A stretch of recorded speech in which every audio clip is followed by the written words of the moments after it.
আল্লাহর প্রতি পূর্ণ ভরসা রাখতে হবে। ইব্রাহিম আলাইহিস সালামের মতো, হাসবি আল্লাহ ওয়া নি'মাল ওয়াকিল, কোনো সমস্যা নেই, আল্লাহ আমার সাথে আছেন, তিনি আমাকে পথ দেখাবেন ইনশাআল্লাহ।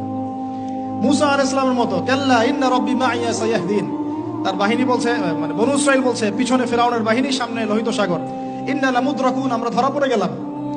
আর মুসা আলাইহিস সালাম বলেন, কাল্লা, কখনো নয়। ওই রকম সিচুয়েশনে তিনি বলছেন, কাল্লা, কখনো নয়, ইন্না রাব্বি মাইয়া সায়াহদিন, আমার রব আমার সাথে আছেন, তিনি আমাকে পথ দেখাবেন ইনশাআল্লাহ। সেম কথা বলেছেন আমাদের প্রিয় নবী হযরত মুহাম্মদ সাল্লাল্লাহু আলাইহি ওয়াসাল্লাম গারে সওরে। আবু বকর সিদ্দিক বলছেন, উপর থেকে তারা আমাদেরকে দেখে ফেলবে। তিনি বলছেন, না, লা তাহজান, তুমি দুশ্চিন্তা করো না, ইন্নাল্লাহা মা'ানা, আল্লাহ আমাদের সাথে আছেন। এই তাওয়াক্কুল, আল্লাহর প্রতি এই পূর্ণ তাওয়াক্কুল যার থাকবে, ইন্নাল্লাহা ইউহিব্বুল মুতাওয়াক্কিলিন, আল্লাহ পাক এই তাওয়াক্কুলকারীদেরকে আল্লাহ পাক ভালো রাখেন। ফালিয়াতাওয়াক্কালিল মুতাওয়াক্কিলুন, আল্লাহর প্রতি ভরসাকারীরা যেন আল্লাহর প্রতি ভরসা রাখে।